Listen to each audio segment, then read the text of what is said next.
Hello. Welcome, everyone.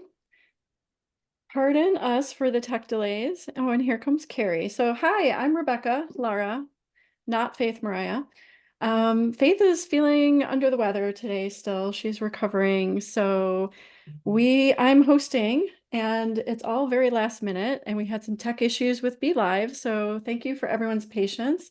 Welcome, Carrie. I apologize.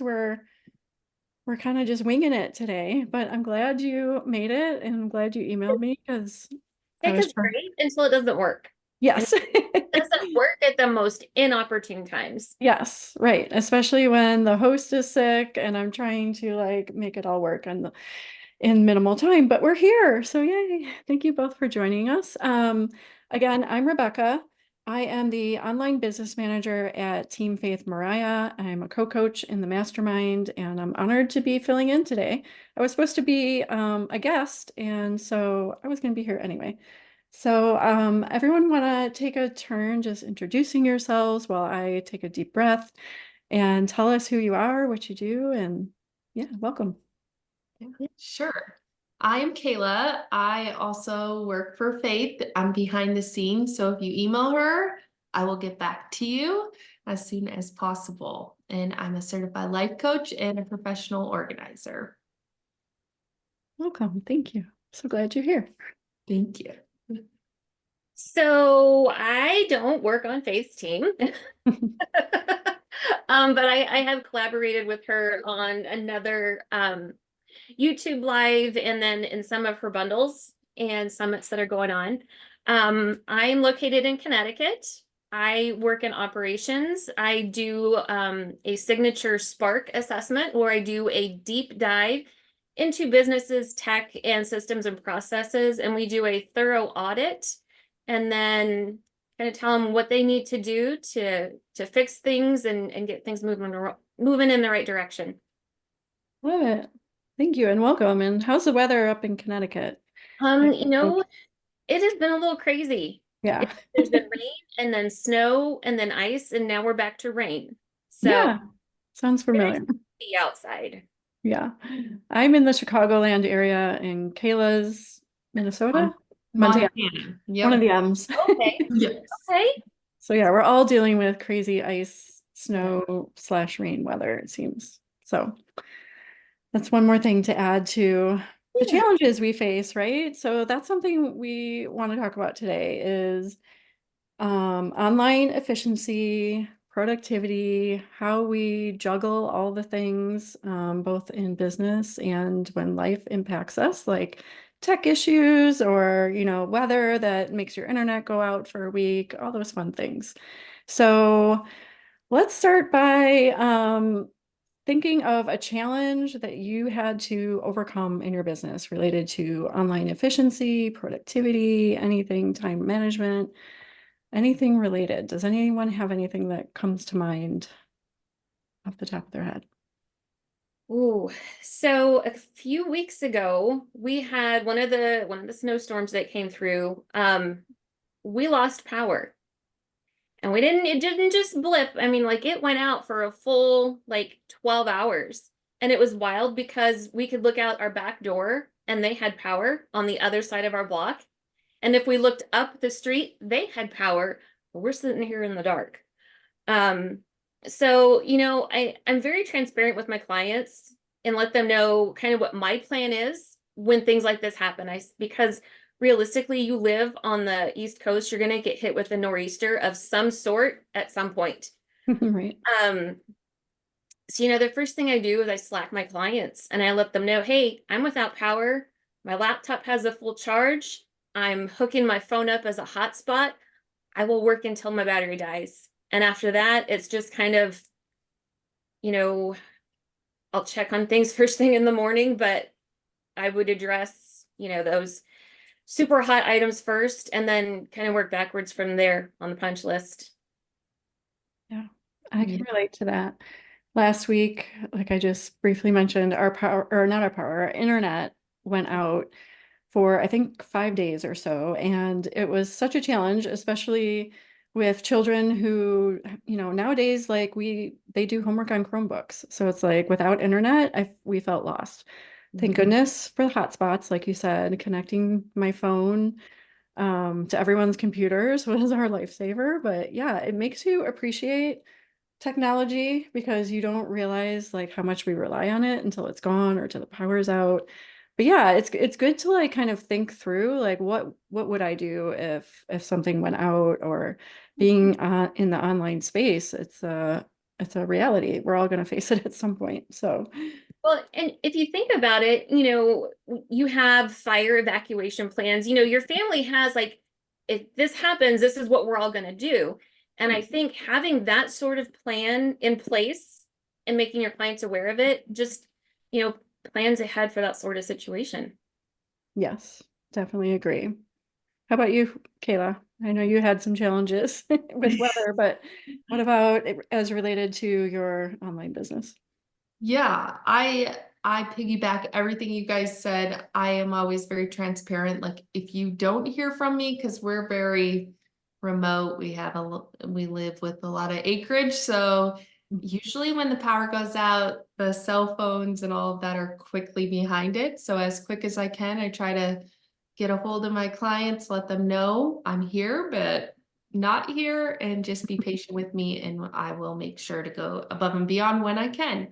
I think the power goes out on the worst times, like right when you're gonna submit something. Like for me, it was a bundle. I like was last minuting it and was submitting it, and then my power went out, and I was like texting Kelsey saying, "Hey, I hope this actually went through. If not, I've learned to kind of just slow down. It's all going to be okay. I used to kind of freak out if I didn't get things done, but I've kind of learned it's not meant to be. If it doesn't happen, there's always another bundle. It'll all work out." And so just not making it worse than it already is.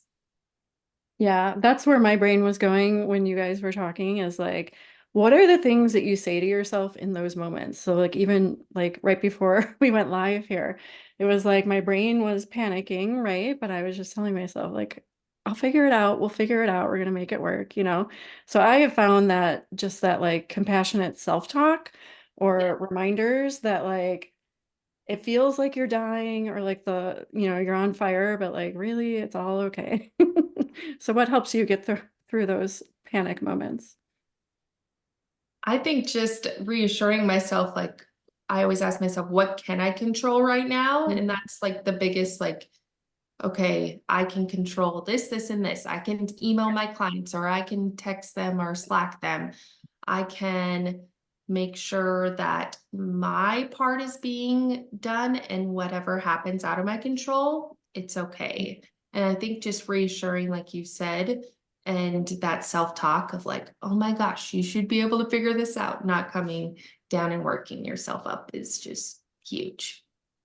Yeah. So I have a technique that I learned in another networking call this week. Not everybody's heard of this, which surprises me.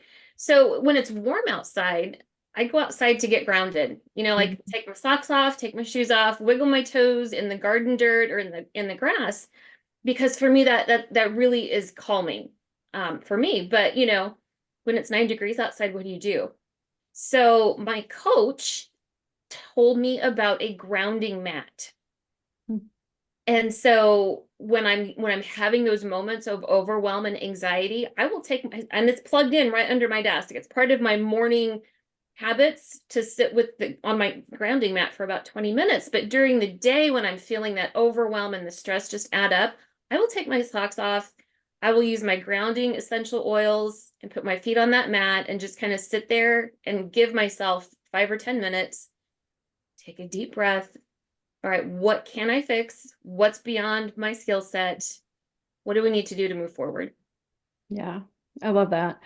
Resets are a big part of my day too, because I think we all have moments that, feel a little chaotic, and my desire is always to like calm that chaos, because I know that like we don't do our best work, whether we're in our business or, in relationships with family, when we feel that way, right? So I agree with you. And then like I have found that guided meditation has helped me to reset in between those moments of like transitioning from mom mode to business mode, it's like sometimes we just need that downtime to like just like get reset, clear your head, and like be able to be intentional moving forward rather than, running forward with your, feels like your hair's on fire because you're trying to put out all the things.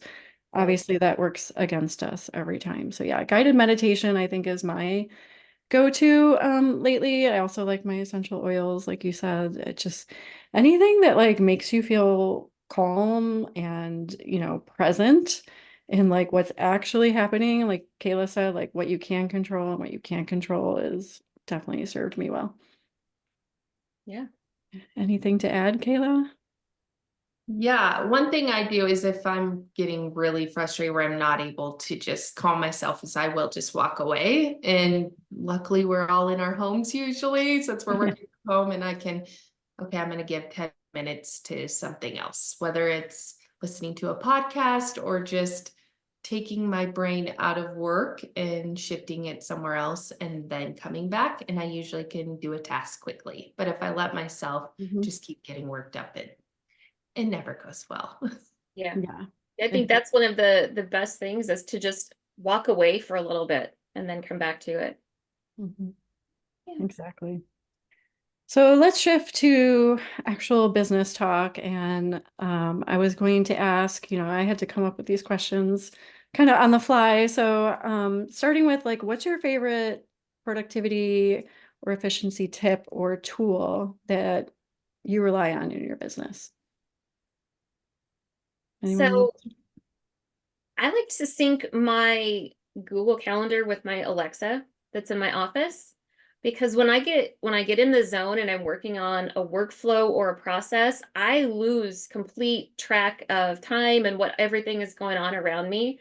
And so having that pop on and tell me I've got a meeting in 10 minutes has been super helpful.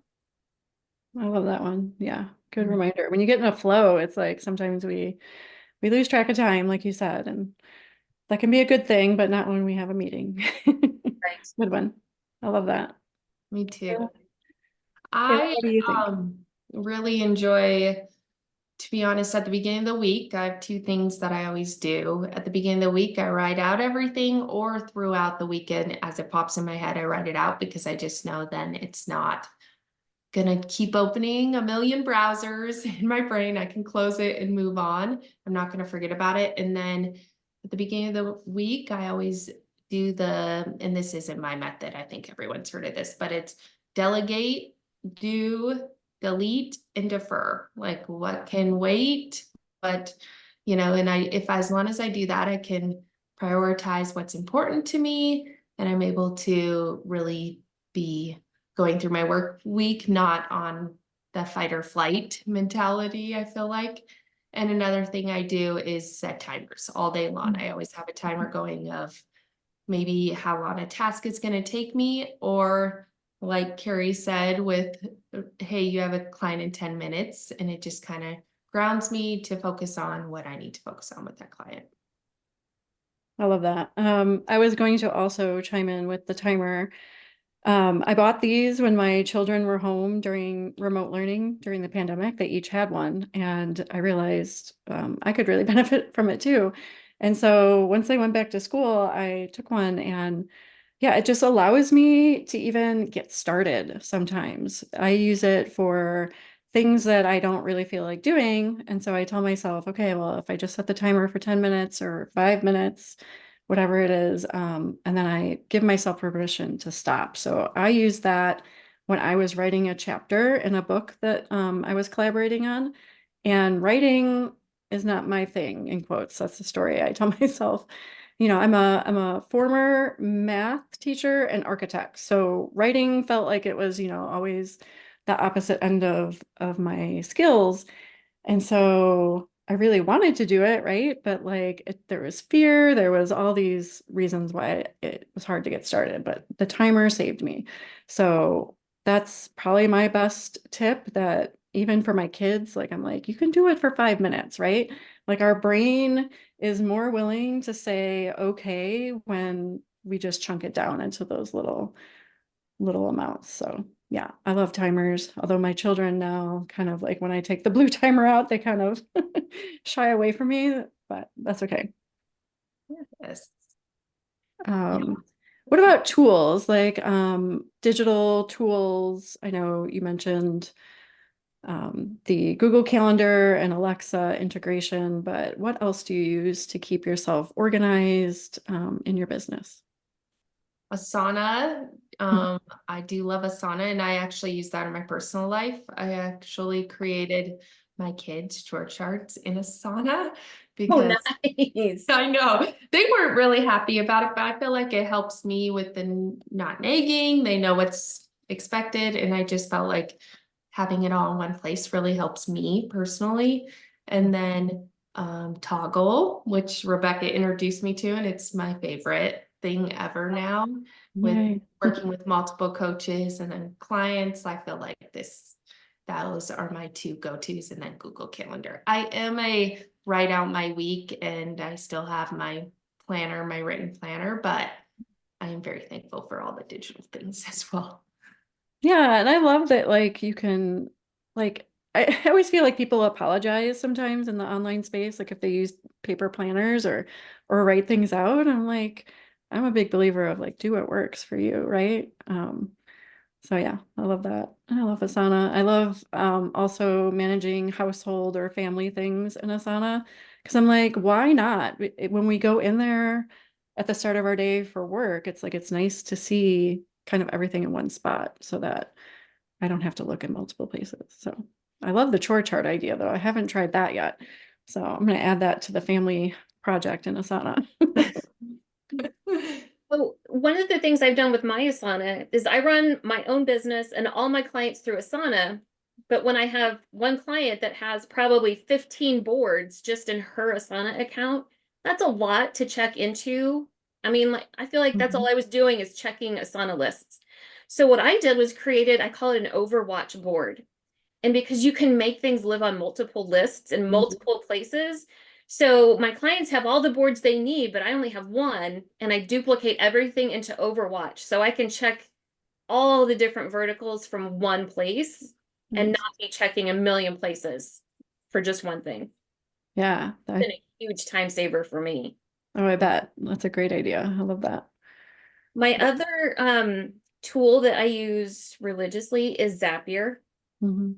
Um, Thrive cart purchases, signups. I run so much through Zapier. I think I did the math one time and I saved myself close to in my own time. If I put my hourly rate on my time and how many things I've automated with Zapier, I think I saved myself like $4,000 a year using that for automation and taking a lot of that manual stuff off my lap. Yeah, I bet.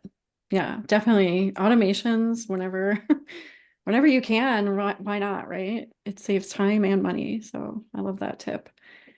Yeah. Um, for Awesome. me, I think in addition to Asana, Airtable is like my second brain. Or I guess it's a filing system. Asana might be my brain, and then Airtable is the like storage system.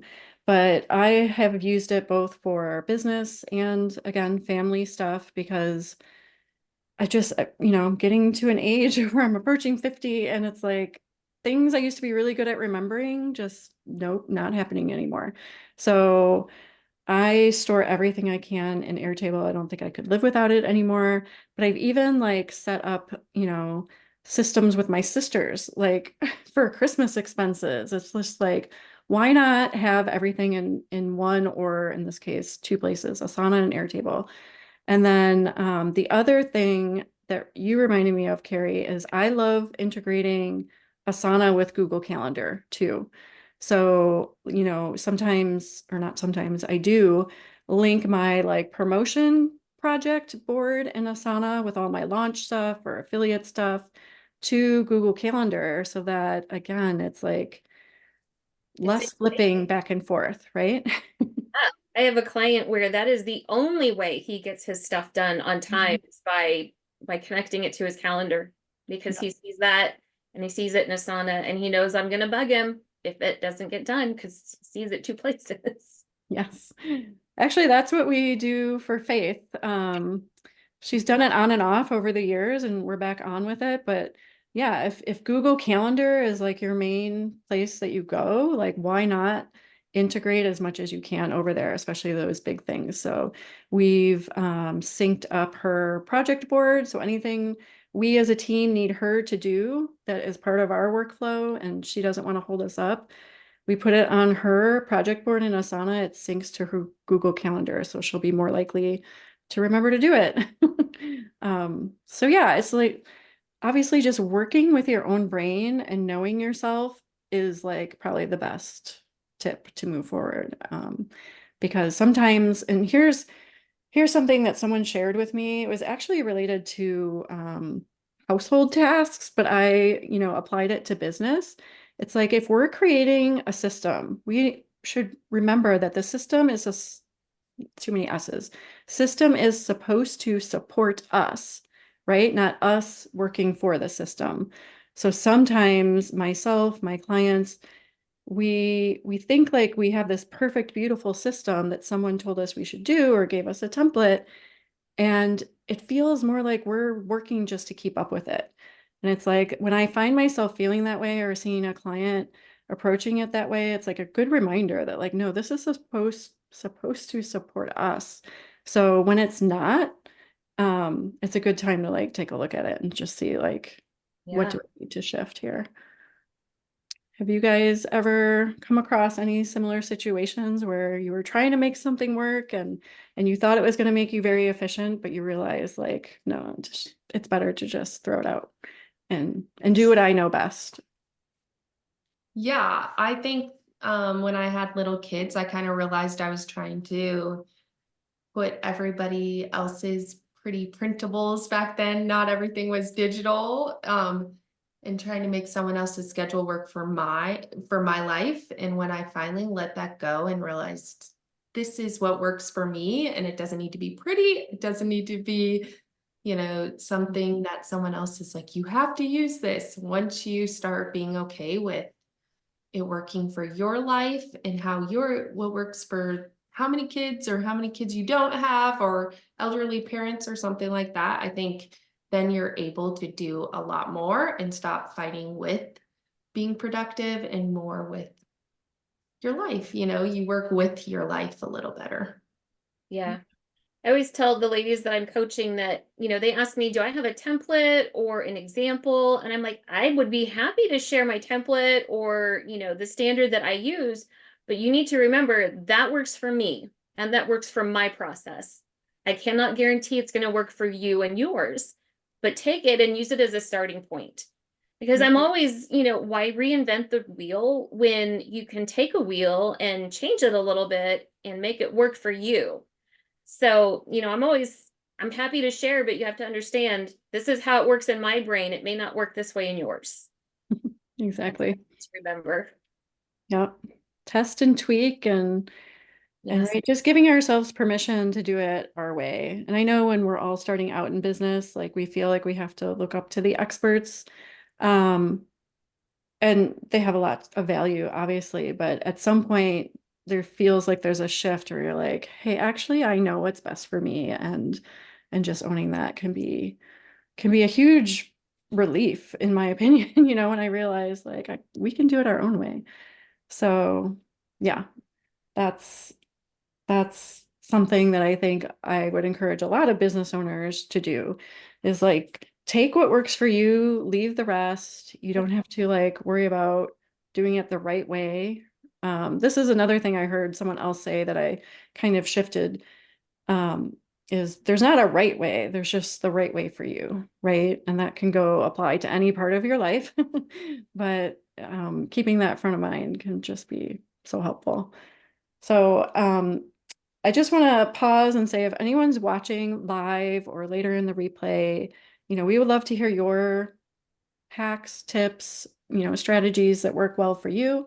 If you have any questions for us while you're here live, please post in the comments. I'm trying to keep my eye on that.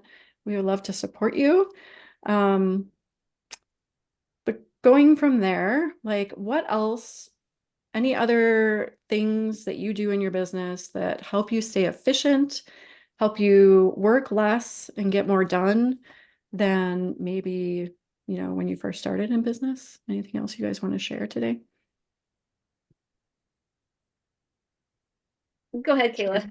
Yeah, I didn't want to keep cutting you off or That's something. okay.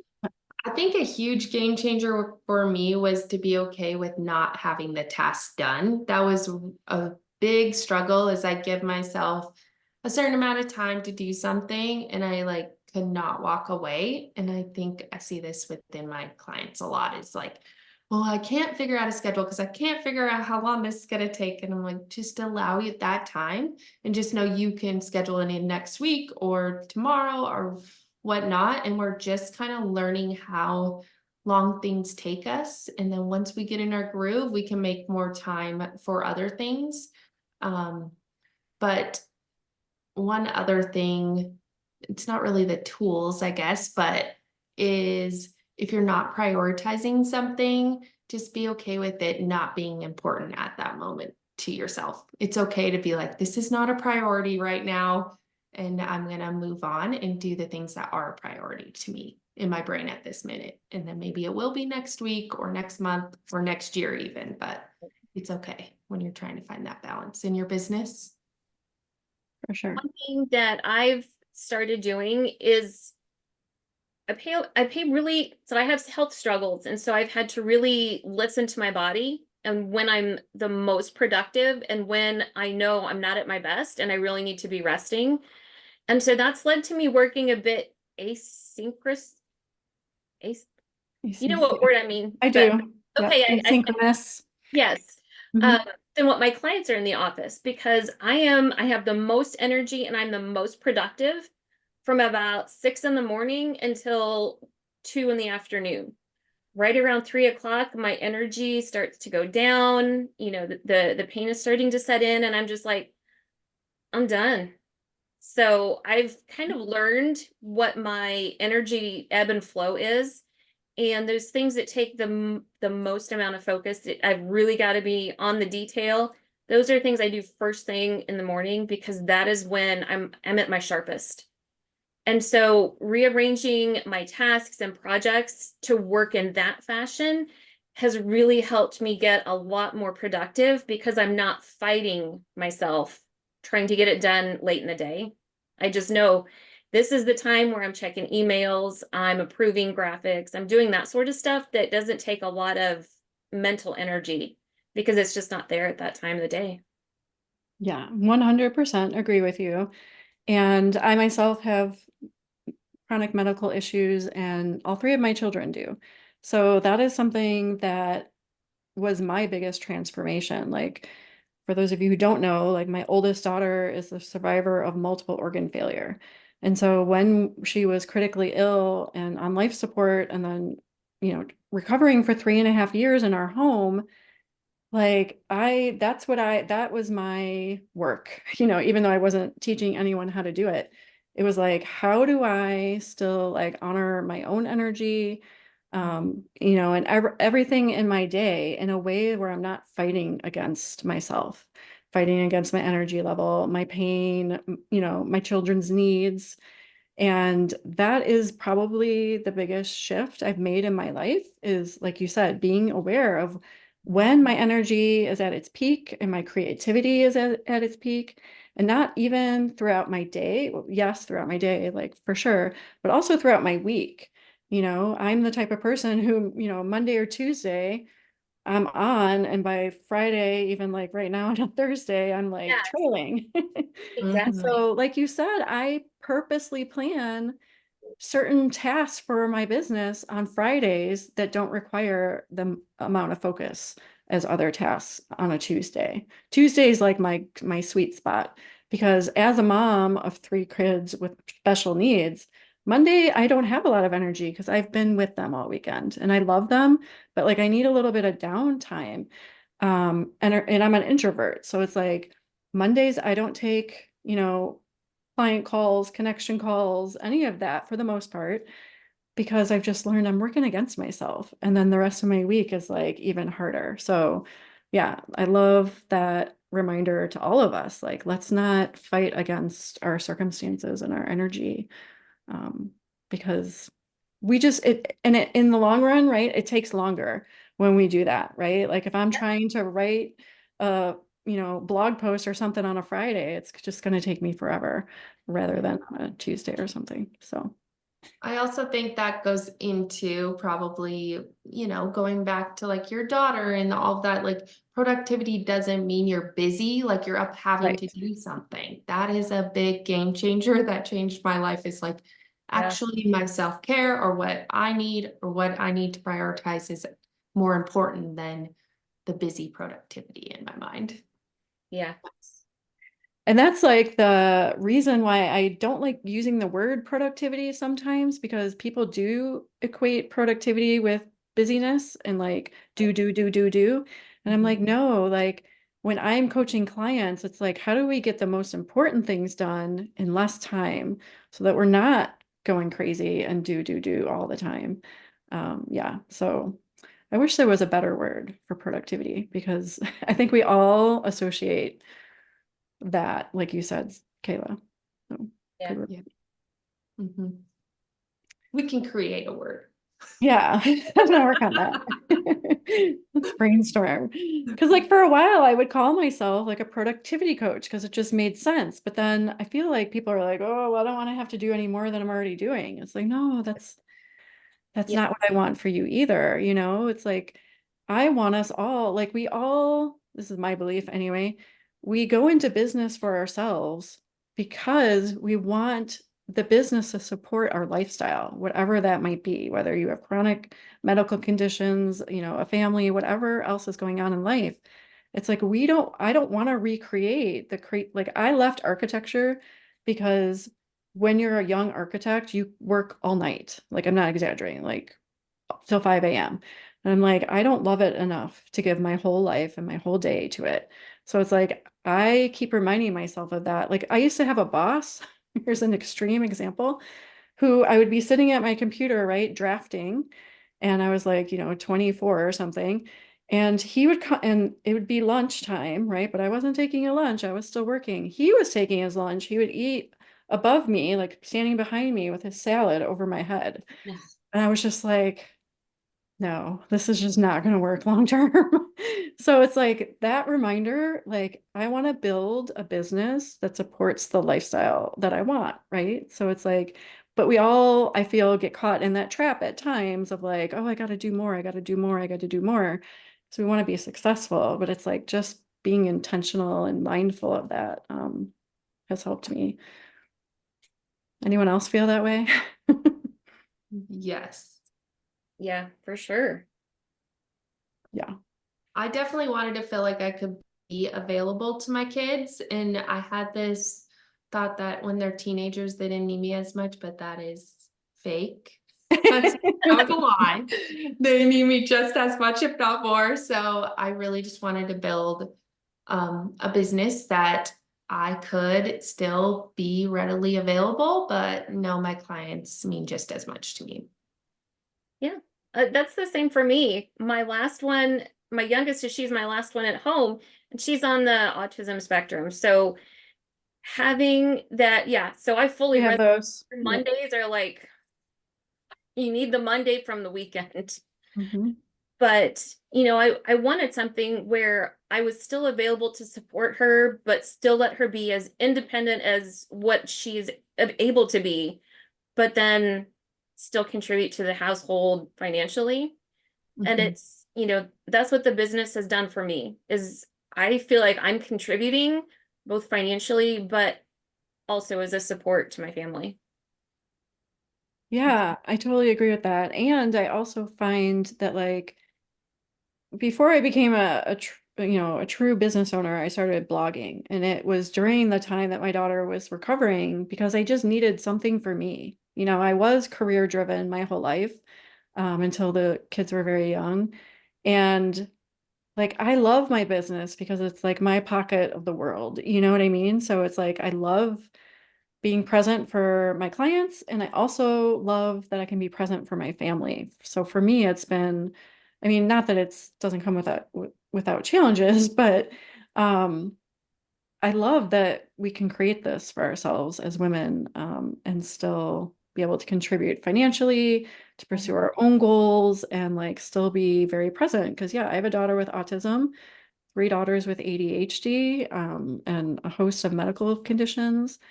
And so I don't think I can work a It's not job feasible. outside of the home. Yeah.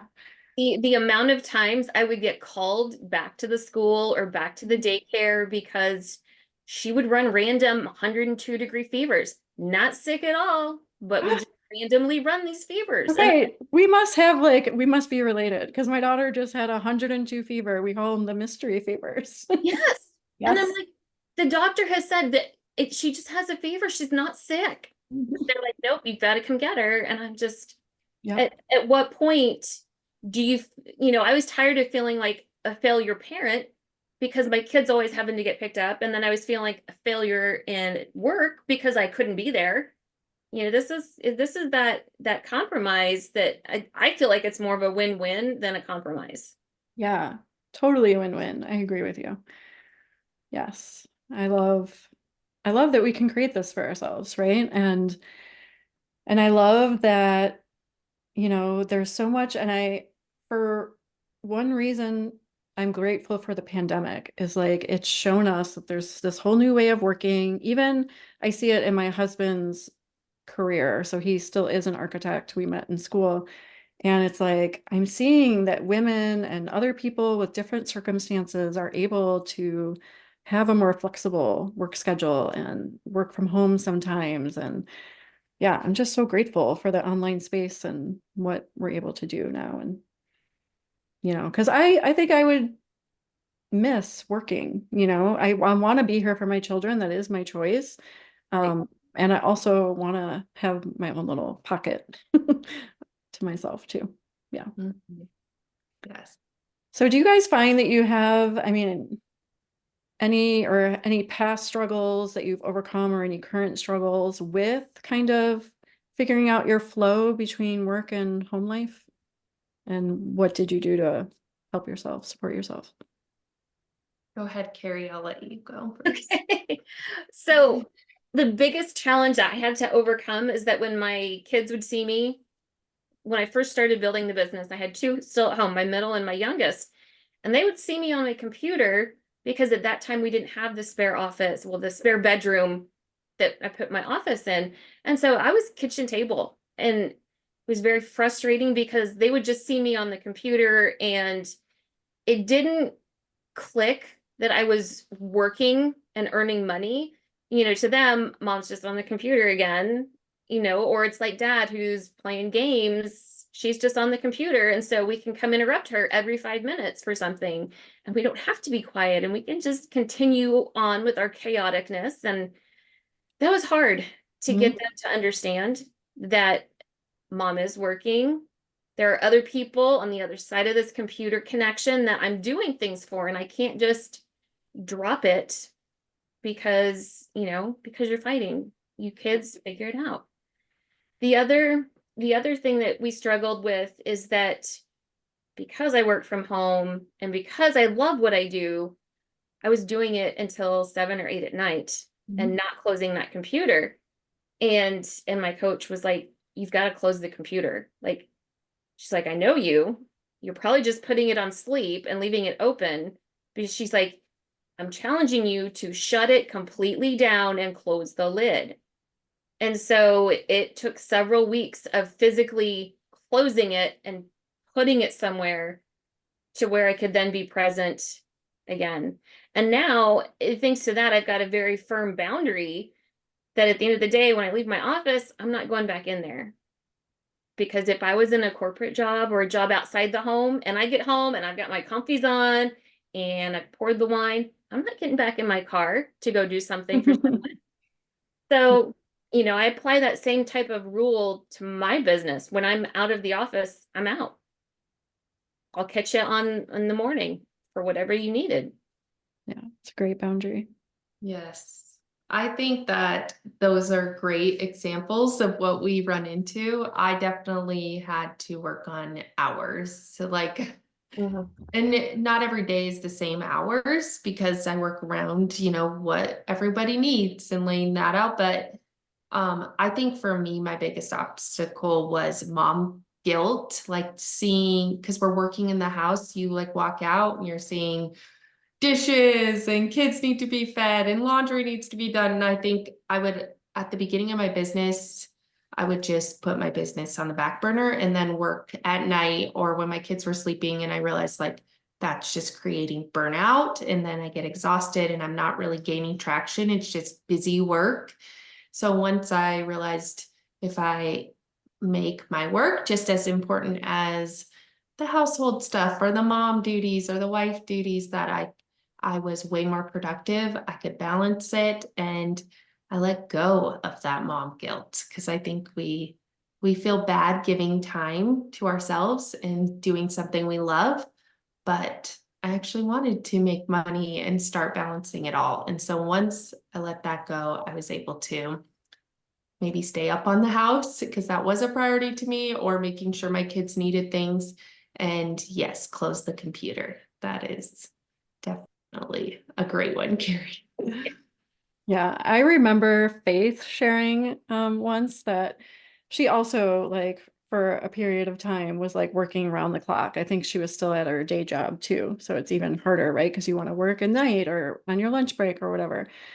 And so she's like, I would have to close it and put it in a drawer. She's like, that's how I like retrained myself. And so that always stuck with me too, because depending on, those of us with children, the ages of your children, things fluctuate when you can work and find the quiet time if they're in school or not, for sure. And like you said, the mom guilt was a thing for me in the beginning because although I had previous careers, I had stopped working when my second and my third daughter were born. So they didn't know me as a working mom, and my oldest was young, so she didn't remember much anyway. And so then when I started with my home-based business, there was a learning curve for all of us, right? And like you said, Carrie, like they didn't realize because this was in the middle, I can picture us sitting at the kitchen table in the middle of the pandemic, 4 computers, 3 girls with theirs for school and me with mine at one table. And I like had to learn, how do I teach them that like I'm there to help them, but also I need some focus time, so but I'm grateful for that now because now they do know those boundaries. And now I'm in an office, and I do have a door, although it has like windows so and it's not like sealed tight or anything, so they can still see me, but they know, what is important focus time for work and when there's other time that they could, get my support. And we're still challenged with that. Like we've had 2 snow days, this month already. And so it's like it's a flashback to the pandemic of all of us working together and then throw the internet outage into it. It was lots of fun. But I don't feel like I have as much mom guilt anymore because the other thing that I remind myself of anytime that creeps in is like I'm setting an example for them of what is possible. I get chills just when I say that. It just sounds so cheesy, but like my mom didn't have those opportunities or didn't make them for herself. And like I didn't have that example. And I want my children to see that like you can be independent, you can have a career or a business and be a mom and have a family. Like I want them to see it's possible for them and that they get to choose. So that's how I like talk to myself when I'm feeling the guilt. Um, so yeah, I know mom guilt is a thing for all of us who are moms and business owners, but Yeah. yeah. Yeah. Anything else? I know we're approaching the top of the hour, so maybe if there's any final like tips or advice or last things you want to share before we go, and also tell people where they can connect with you before we sign off. Yeah. So my parting words of wisdom, actually it was my husband's idea. He had a good one. He had a good idea. He ordered on Amazon these little hockey puck, like those lights where you can tap them and they turn on. Mhm. Only, he had to get the ones with the remote and that have different colors. But then we stuck it on the outside of my office door. So sometimes the house is just loud and I just have to close the door to close out the background noise. But if I'm in a work zone, or if I'm in a flow, or I'm on a call where I cannot be interrupted, he has me turn the light on the outside of my door. So if they look up the stairs and they see the light's red, we are not going up there to bother mom. We're not going to go ask for a snack. We're not going to say, whatever. But if the light's off, then they know door's shut, but the light's off. It's probably just too loud and we can knock and then enter. So just that visual cue for the smaller one to know that that light is on. We're not going to interrupt mom. Love that. Yeah. And where can we connect with you, Carrie, before we sign off? So I am on Instagram. It's Wolf Den, WULF, like my name, underscore P as in Paul and S as in snake. And then I'm also on Facebook and LinkedIn, but probably Instagram is the easiest place to find me. Great. Thank you. The last word of wisdom I would say is maybe that I think a lot of times as just entrepreneurs, we get a little lost as to what to prioritize. And when I think I'm piggybacking what I said, but put your priorities on your schedule first and stop prioritizing what you think needs to be done, and your day will go a lot better. And I also want to say, if you want a side hustle and you want to do this, you can. It doesn't matter how chaotic your life looks or unorganized, as I always say, like, it's just, you can fit it in and you can create this ideal schedule for yourself. And I'm living proof of that, because I was always surfing Pinterest trying to find that perfect thing. And then I realized it's all within you and you can do it. And you can connect with me probably best on Instagram at Take 5 Organizing, the number 5. And I have a podcast, Organizing the Unorganized, if you like to listen to a podcast. Thank you. Yeah, those are great reminders for sure. And I will close out just by saying, I agree. Like, if you want this for yourself, you want your business, like there is a way. And I would say simplifying is probably my biggest key reminder to myself every day is like, I can make this work when I simplify things and just get started with one thing, right? And the rest, my mantra that I just said this to someone else today is like, that guides me through my day is I have plenty of time for what's most important.